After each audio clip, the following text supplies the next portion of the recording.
This lecture is Play Like a Pro.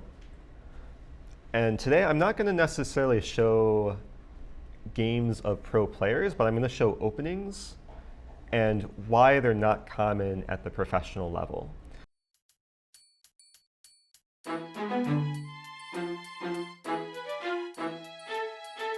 And also show like a lot of amateur openings which are either refuted or close to refuted, a lot of gambits that you guys might enjoy playing, and show basically what a professional would do against them. Okay, so hopefully that sounds fun. If you guys have like any openings you want to focus on, any like really annoying gambits that you face, I know you mentioned King's Gambit, which maybe at some point I can give recommendation for black. Anything else come to mind? Elephant Gambit. Let me ask you guys, so what do you guys play against e4? It's just French, right? Yeah, French? French? E5. E5, okay. That's actually good, because I have a few different French lines, and I have a few different E4, E5 lines. I don't think play The what? the max line. The max lane, okay. Fair enough. Let's, I'm going to go in order here. And for this lecture, like the openings that I go over, they're openings that you could potentially play if you know your opponent plays a specific opening. If you know your opponent plays like the Danish Gambit or the Goering Gambit, then listen closely, because that's what I'm going to cover first. Now, the Danish Gambit, it's very popular opening among lower level players. Yeah. It's maybe even like the first opening that many players learn, where it's essentially the idea is to give away not just one pawn, but two pawns to get a position like this with very much accelerated development, and two bishops, open position. And this can be something that black will struggle against at like the lower levels. So I would like to show my recommendation. Like if I were to play a tournament tomorrow and I play e4, e5 as black, I'll show what I would do against it. Going back here to the position after c3, I do not accept the gambit. I play a line which prioritizes development and piece activity. And I can highly recommend playing this move, pawn d5. What this does, it pretty much forces white to take. And then we take with queen. And even though the queen's coming out early, white doesn't have knight c3 immediately. And there's many ways for black to maintain the queen in the center while bringing in the other pieces with initiative. So usually white will take on d4. And we can play knight c6, attacking the pawn. White will usually defend with knight f3. And we can continue developing with attack, bishop g4. Now already this looks nice for black. Now I will say a lot of players who play like the Danish Gambit will be happy going into this line, because there's a pretty famous trap from this position where white has a very sneaky move, bishop e2. And the point of this move is that it looks like black can win a pawn, but if black tries to win the pawn, he'll be severely punished. So let's imagine bishop take f3, bishop take f3, queen take d4. Why is this terrible for black? Yeah. Yes. Yeah, bishop takes c6, removal of the guard. This comes with check, and black is losing the queen next move. So if you go into this line as black, don't take on f3 and then take on d4. That's one way to lose really quickly. So instead, black can just continue developing and play this move, bishop b4. Nice move, forcing white to block. White will usually play knight c3. Now black still has to be accurate here, because white does inherently have more space with the d pawn. And white's ready to castle. And then after castling, the pin will be no longer existing, and then the queen will be attacked. So there's a very specific way that if you play this line, you should know up until this point, and also know a few moves further down the line. Best move for black in this position may look counterintuitive, especially with what we just saw, but best move is bishop take f3. And after bishop take f3, again, we can't take on d4 because of bishop takes c6, but we have a very powerful square for the queen. So black to move here, where should the queen go? Yes? Queen c4. This is very nice opening preparation. And after queen c4, we're not winning the pawn, but we're applying a lot of pressure. We're also preventing white from castling. So this king is stuck in the center. We have threats of both bishop takes c3, and also knight take d4. And if white doesn't play precisely here, then white can get a worse position very easily. Now, the most precise way for white to play is to first capture on c6, remove the knight. Let me ask you guys, would you take with the pawn or with the queen?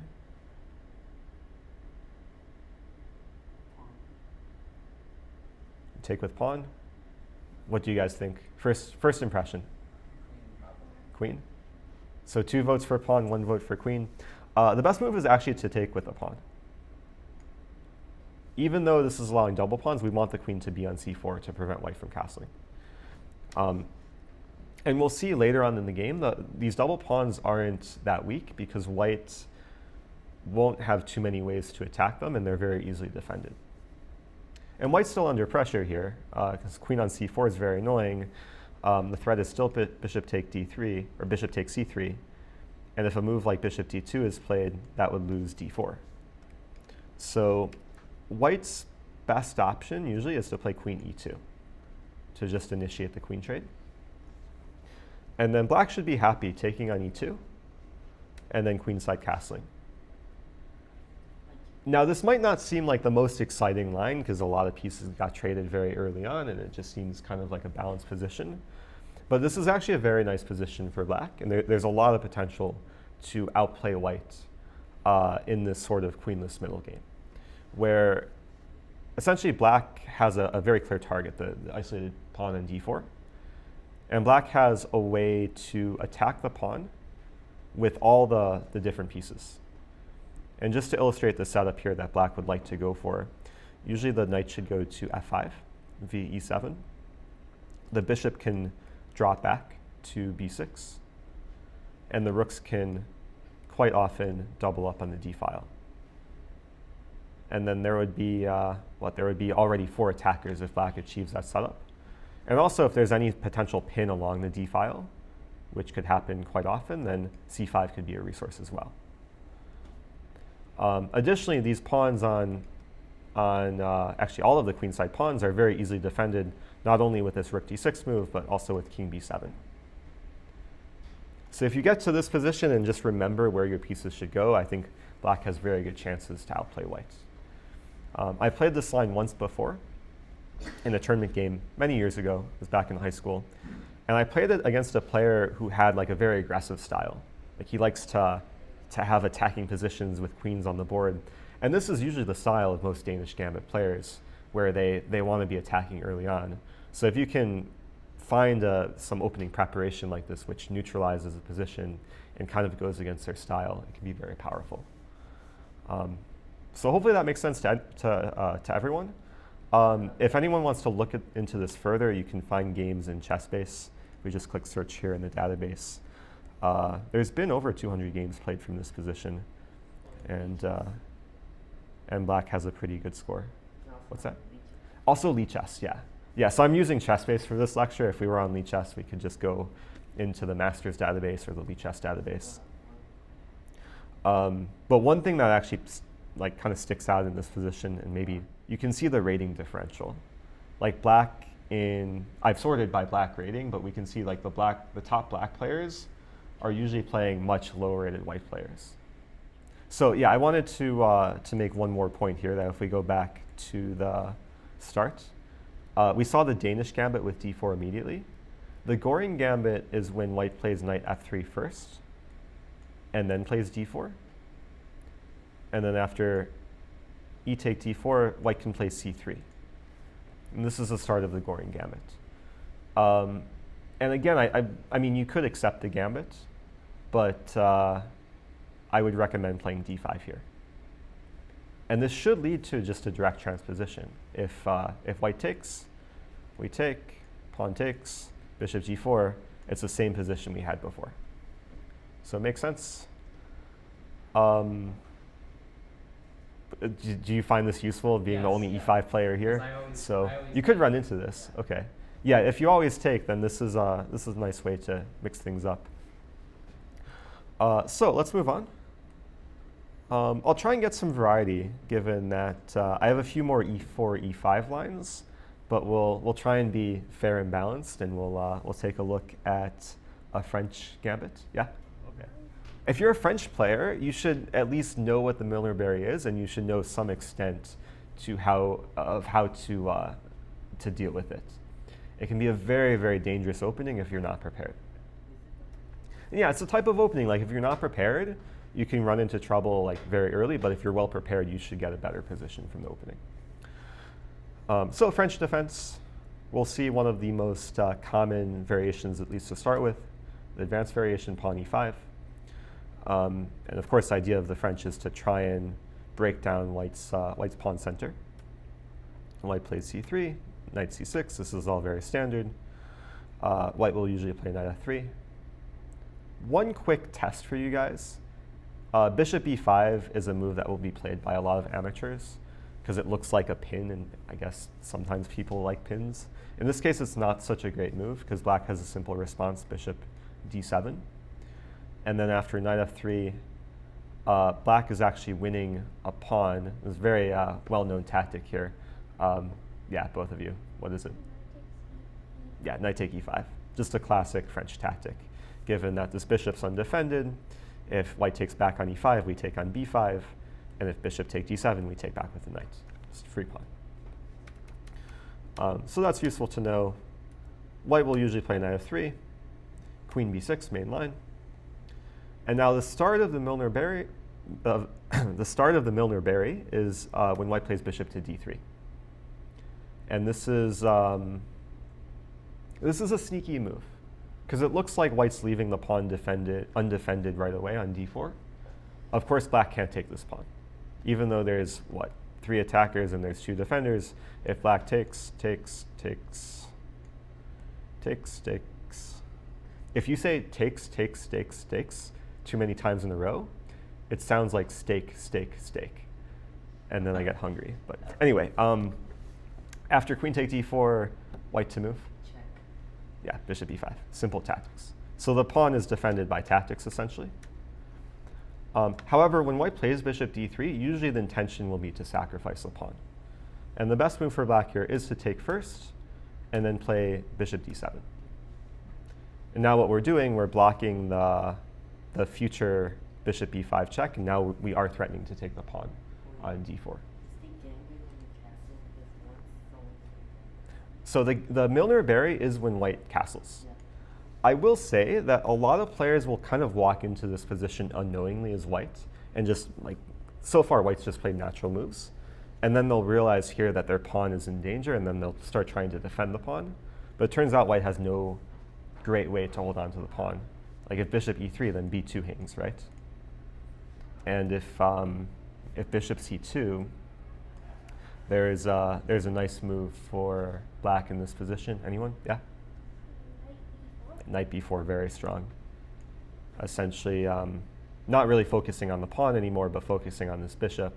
And if black can take the bishop and get rook c8, there's some nice initiative. Also combine that with bishop b5, and this light squared bishop for black can very quickly come to life.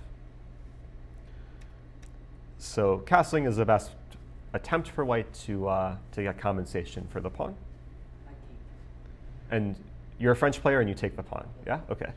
So taking the pawn is the best approach, but you have to know what to do after white takes back, and then white will play knight to c3. This is a very key moment, because white's actually giving you another pawn to capture on e5. Question is, do you capture it or do you do something else? So you know this. Do you know this? No. Oh, so your younger brother knows it and you don't. That's the first thing that Wow. I learned when I was a Okay, so I want to hear from you first. I take the pawn. You take the pawn. What do you do? E6. What do you do? I don't play French. You don't play the French. What would you do? Would you take the pawn or do something else? I don't see the strong response right now to taking the pawn, so Uh-huh. I take the pawn. Yeah, so taking the pawn, I mean, it looks great. I mean, you've just won both of white's center pawns, and you're keeping your own center pawns, but you're severely behind in development.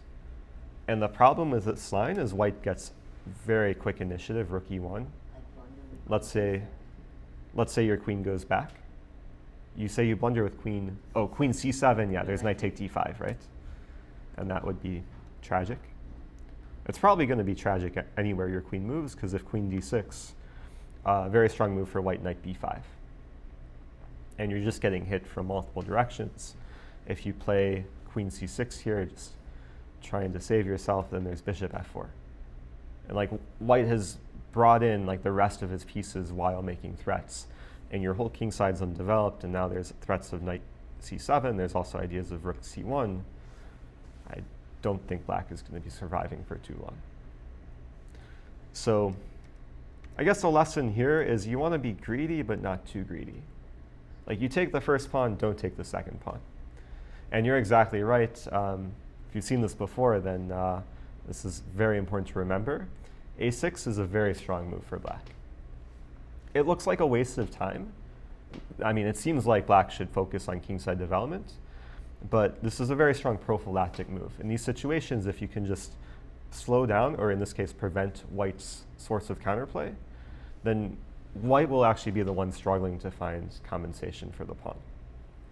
And because now there's no more ideas of knight b5, it's actually hard for white to find a great way to proceed in the position. I'll show you some preparation here. And I think what I'll end up doing with this lecture, I'll put everything on Lichess. So if you want to access all of the files and analysis, I'll include everything in a public study that you guys can access. And we'll leave a link in the video description. Bishop what? Bishop e3. So yeah, bishop e3, the big difference here is after black takes on e5, white just doesn't have much counterplay. Yeah, I was just wondering. Yeah, like, I mean, you would like to target the queen, but black is going to develop in just a couple more moves, and black will actually be the one developing with tempo, right? So the best approach for white is to hold on to the e-pawn, play a move like queen e2. And if you're a very serious French player, I recommend learning this position deeper and kind of knowing the setup. You know this. So what do you play here? Knight e7, very good. This is the best way to develop. I have to play king h1, and when I play knight c6, I Mhm. play f4, and I play knight d4. Ah, okay. You might even know more than me here. King h1 is the main line that I have. And this is the main idea for white, is to play f4. Now, I don't know. I have a different idea. Now, you suggested knight c6. This is interesting. I'll include this as a variation because it's very possible you're better prepared than me because I'm not a French player. You said f4 and knight b4. I'll have to look into that. That looks nice and aggressive, especially if you can get rid of the bishop, or if the bishop moves back to b1. I play queen c4, and then Oh, so you know this even deeper, queen c4. Maybe you should be teaching the class on this. Do you know it deeper from here, or queen c4 is probably the last move of your prep? So they play like queen like d2 or something, and then I play d4, and then And then you're just rolling all over them. Bishop c6 coming. Interesting. I don't see anything immediately wrong with this. If I were to like prepare this seriously, I would check it with an engine just to make sure it's sound. But I like that idea. Maybe white should play, but a3 runs into queen take e5. Nice initiative. What's your line? I was going to show, well, my line looks completely inferior to that. I was going to show queen b6. It looks slow, but the idea is to play d4 and bishop c6, activate the bishop. Oh. And the line I had prepared was d4, and then knight f5. And then it's a nice kind of positional setup for black, holding on to the d4 pawn, very clear squares for both the bishops. I guess there's one thing to realize here, that if white ever goes for g4, black's happy to play knight e3. And then the bishop coming to c6 will be very powerful. And even if black wins, right, even if black loses this pawn on e3, black having two bishops is a very nice edge to have in this position. So I guess there's more room for analysis, but to dig deeper after this. But hopefully for you and any of the French players watching, if you haven't seen this a6 move before, it's kind of a do or die moment. Like if we just look up the stats here in the database, a6 most popular move scores very well for black. Like white scores 40% out of over 1,700 games. 2400 for Queen take e5 has been played, but white scores better here. I mean, it's still a fight. Yeah. And like the line I showed before is probably inaccurate for black somehow, and there's probably ways for black to survive. But it's not a risk that you would want to take. So I think we'll move on, continue looking at some different openings. Okay, I want to show an opening for the white side. How many of you play e4? Beautiful. Okay, all e4 players. Let's flip the board. I want to show a line that if you're an e4 player, you've probably encountered at some point. So let's ask a follow-up question. How many of you have encountered Scandinavian, where you take the pawn and they play knight f6? All of you had this position before? You haven't had this before. This is okay. This is slightly less common than queen take d5, which is probably most common, thanks to John Bartholomew. But knight take f6 is also quite playable. I think Magnus Carlsen played this in the Pro Chess League, had like a beautiful win as black. But it's a risky line to play as black if white is well prepared. So let me ask you another question. How many of you that have played against this have actually studied this line? You've studied this? Yeah. What do you play against it? I play d4. Oh, you play d4, and you would probably transpose into some more main line. I also played the line you showed in YouTube channel when we played the wing gambit.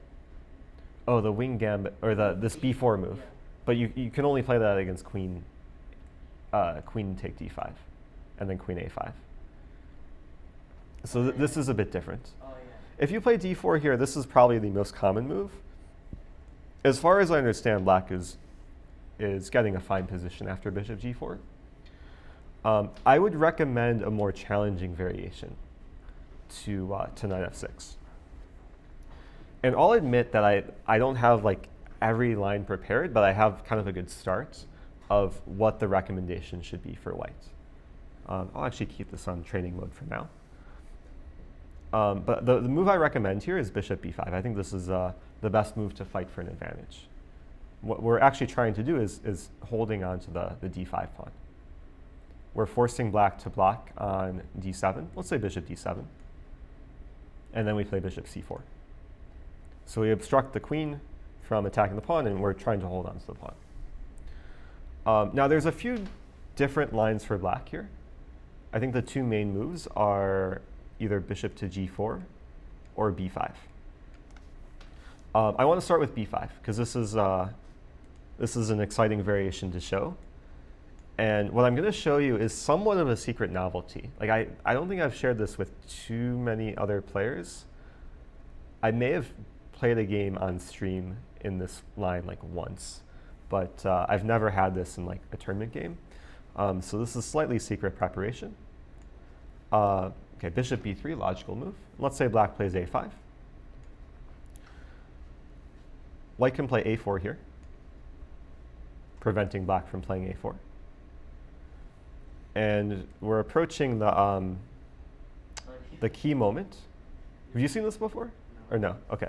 So this is a key moment where the next move that white plays is actually the least common move according to the database. It's not quite a novelty, but it's an incredibly strong move, and it's a move that the computer recommends, and the computer actually loves this move. It's a very surprising move. Yes? Bishop a2? No. Bishop takes a4. Bishop take a4. Bishop a2 and bishop take a4, I think, have been played more times than the best move in this position.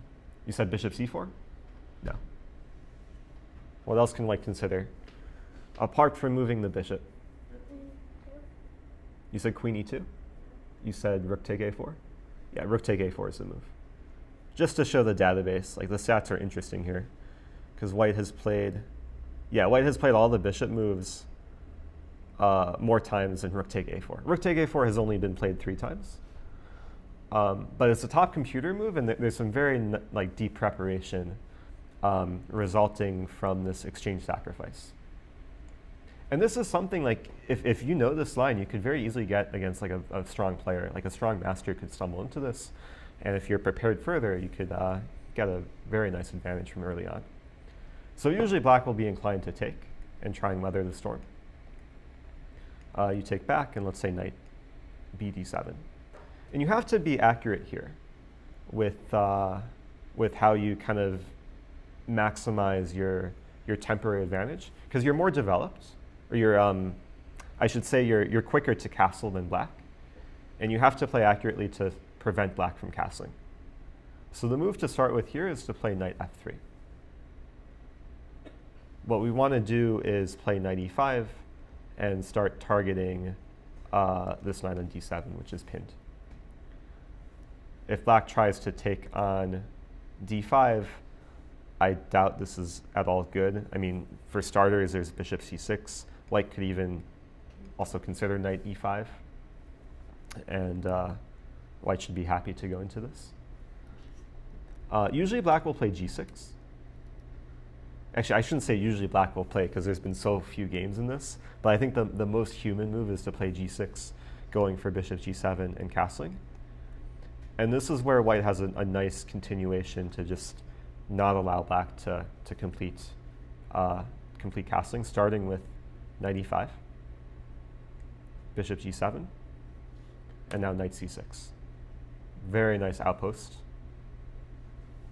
And then after queen to c8, c4. And black is just stuck here. Like, black can't castle now. Queen c8 was the only move for black. And now if black castles, there's this fork on e7. Meanwhile, this structure for white is just, it's so difficult for black to deal with. You play e6. Yeah, e6, I mean, it's an attempt to try and get rid of the d5 pawn. I mean, there's queen e2. And now the pawn's pinned and attacked twice. And like, the knight can't really move away because the bishop is always eyeing via x-ray vision.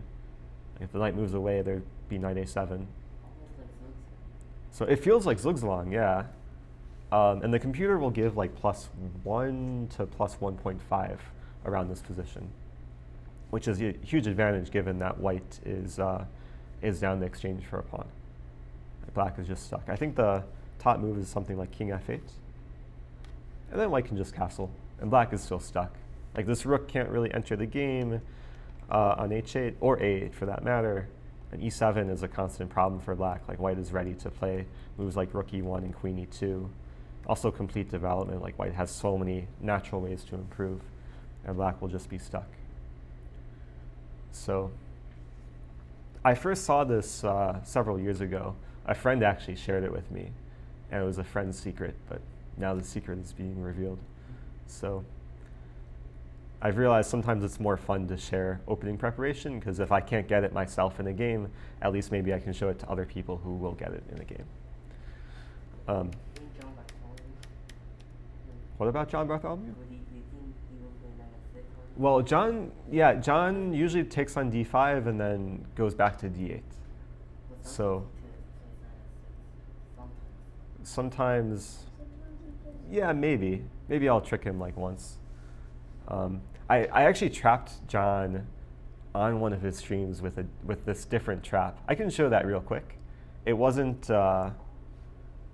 it wasn't going to be part of this lecture, but I'll just show how I trapped him in the Scandi, because he usually takes with queen and then plays queen a5. And this is where I play a somewhat dubious gambit. I play b4, which is actually a very effective blitz opening, because black is under immediate pressure. And after queen take b4, knight b5, hitting the c7 pawn. And I've trapped a good handful of players over the years. And after bishop c4, this is where black has to be very, very careful and realize white's threat. The first question is, what is white's threat? And most often, black will miss the threat and play a move like c6. And then white to move. Yeah. Queen h5, I think, is playable, but there's a stronger execution. Queen h5 could run into king d8. So, yeah. Yeah, bishop take f7 is more forcing. It's a beautiful combination given that the queens then align on the fifth rank. If g6, there's knight d6. He played this? Now, he didn't walk into this exact position because he realized that after bishop take f7, something is up. And he saw the tactic with queen h5 coming, so he played king d8 here. But then white is having a nice advantage. I think I played, forget if I played knight d4 or knight c3. But I moved the knight back, and then black is not happy to have the king in the center for a long time. So that's a useful trap to know as white. And if you're playing black in a position like this, you should know to play knight f6. And that's one thing about being perhaps a more professional tournament player is you have to be aware of the potential gambit lines and just kind of know what to do against these or have something in your back pocket. Because you don't want to be in a situation over the board where you're completely shell-shocked and then have to start coming up with stuff while your time is ticking. So especially with openings, it's good to be as prepared as you can beforehand. I want to go back and show just one more variation, which maybe isn't as beautiful as this rook take a4 line, but it still has some nice venom to it. And it's essentially what to do after bishop to g4. In this position, white can play f3. The main move is bishop to f5. Now, if I'm not mistaken, there is actually a game played at US Championships in this position within the last 2 or 3 years. It wasn't the past US Championship, but it was a game between Fabiano and Akobian. Oh, yeah. Do you know, Yeah. maybe you saw this game? I think Fabiano, we can find this game real quick. I think he played knight c3. Database might be broken, but maybe I can search. Yeah, he played knight c3. And then he, it led to a somewhat complex position, but I think he was in control most of the game. I was doing some brief research. I was finding that g4, I think, is even more venomous than knight c3. Not holding back and just going straight away for the attack on the bishop. And the idea is that after bishop g6, and bishop g6 is a move we want to provoke, then white plays knight c3. Now in the Kobian game, Fabiano played, just to demonstrate, Fabiano played knight c3 first, and after knight d7, g4, Akobian played knight b6, which is a nice in-between move. The difference between these lines is that after g4, bishop g6, knight c3, there's no immediate in-between move for black, and knight bd7 is actually a blunder here because it allows a very strong response from white f4.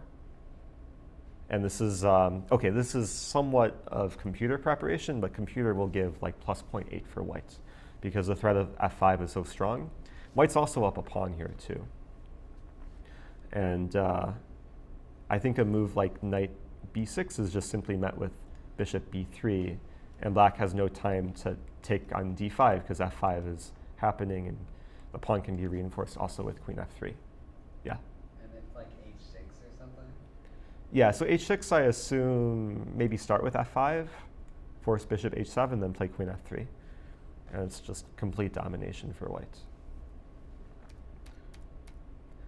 So yeah, this g4 move is tricky because black can't really get away with playing knight bd7 immediately. So I had some preparation here, c6. White can still play f4. And black can't immediately take on d5 with the pawn because there's bishop to b5 check, and f5 is coming and white is winning a piece. So this f4 idea, you might have to, if you're studying this as white and you want to use this in your repertoire, you might have to review this several times so it sticks. But if you remember it, it can be very powerful. Black is best off trying b5. bishop b3, b4, and then white can play f5. And from what I found, this is one of the best lines for both sides, where white is coming out in a very nice situation. And the computer recommends something funny here, not to take the bishop right away, but just to take the pawn on c6. If black takes, we just leave the bishop trapped on g6, and white can just keep improving, queen f3, rook c8, knight e2, and then eventually, okay, whenever black plays h6, or maybe even e6, then we can take the bishop, and white just has such a good position from here. And this is more high-level stuff, where like if you're a 1200 player, you probably don't want to memorize all of this. But like at a professional level, if I'm playing a high-level tournament, and I know my opponent goes into this line with knight f6, I will be preparing these lines the night before the game, if I have time to prepare. And at the high levels, you're usually able to at least predict what your opponent might play, because most players will have games in like the online database to search from and kind of filter through what openings might be expected. So any questions so far about anything? We have some time left. We have one new person emerging. Okay, so I have a few other things to show, and these are all kind of like tidbits of preparation. So maybe I can just go through some quick ones. Let's go back to an e4, e5 opening. Have you heard of the Belgrade Gambit? I don't think so. Maybe I'll recognize it. Okay. So the Belgrade, it's another one of these openings that's not common among high-level players, but it's a great and effective opening, especially in terms of like surprise value at lower levels.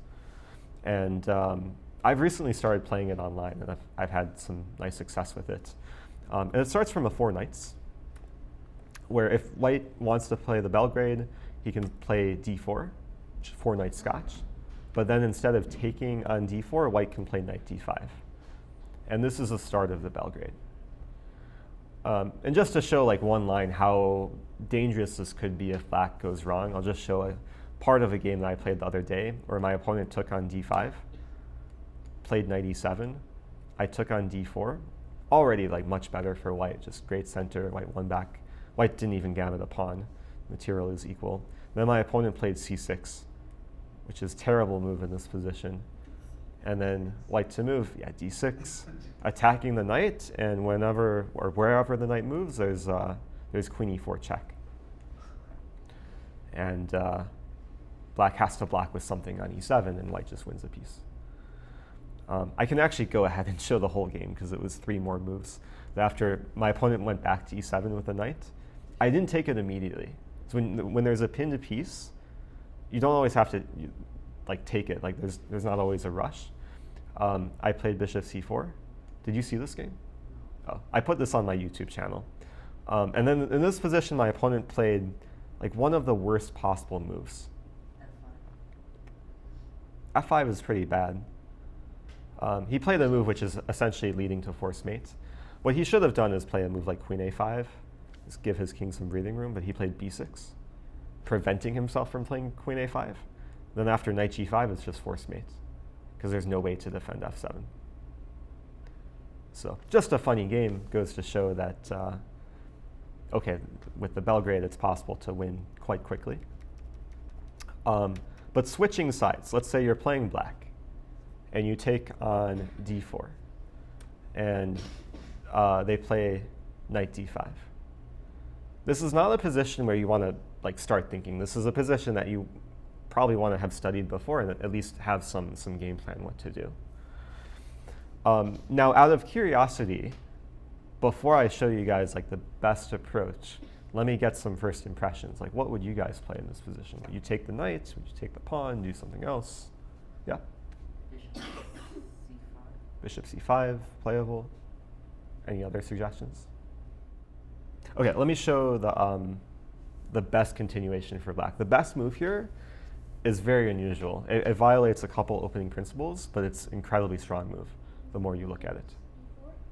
You said knight take e4? Yeah.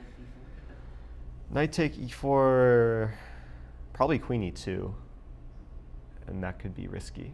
Knight D4. I actually don't know the main lines, but I know knight take e4 is not the main move. Knight b4 is actually the strongest move. Oh.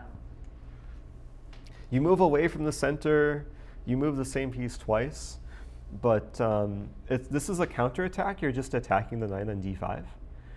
And this leads to tactics, because in many cases, the fact that you're attacking c2 is quite valuable. Like, for example, if knight take f6, Oh, yeah. queen take f6, white can't win back the pawn. If knight take d4, black to move, just queen take d4. And then there's this fork, and black is winning even more material. So white's actually in pretty good shape here black's in pretty good shape to hold on to the extra pawn. There's another line where if knight take d4, then this is very playable, because the knight on d5 is attacked. And if knight take d4, you're happy to take, coming in with a check.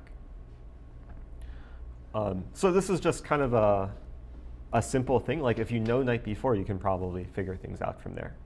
Of course, if knight b4, knight take b4, then simply bishop take b4. And bishop d2, queen e7. I mean, black is up a pawn and doing very well. So let's move on to one more opening kind of like that. It's just one of these lines you should kind of have in your back pocket. It's a Vienna Gambit. This is close to the King's Gambit. Might be some cases where there's some transpositions. It starts with knight c3, the Vienna opening, and then f4. Now, you said Kasparov played this? Doing the foot things with ref. So not recently, because Kasparov couldn't play this in Fischer Random, but so last year. Yeah. Okay. Yeah, I think Nakamura also played this in the U.S. Championship against Onishuk. I forget what happened exactly in that game.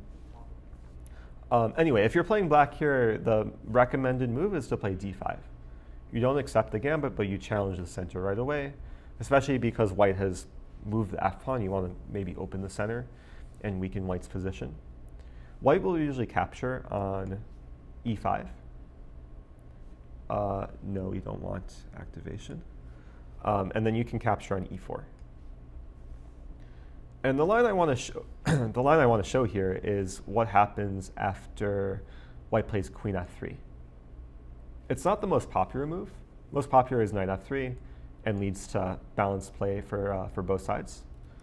But queen f3 is a bit trickier to deal with, because there's an immediate attack against the knight. And it's not entirely clear how black should respond, because it seems like if you take on c3, that's only helping white strengthen the center. Also, you're trading off your only developed piece. So black to move in this position, what are some other options? What to play? Just to play that out, like queen h4, g3, queen g4, knight take d5, free pawn. How about f5? f5 is actually very playable. This is one of the best moves, which looks weird to move your f-pawn with your king in the center, but if pawn take f6, knight take, it's actually a reasonable position for black. And you'll castle very early, and you'll have ideas of bishop g4, and you'll get some nice setup. There's a different move that I think is even stronger. Queen e7. Queen e7, knight take d5. Queen takes e5. Ooh, that's hanging. And queen e7 might be possible.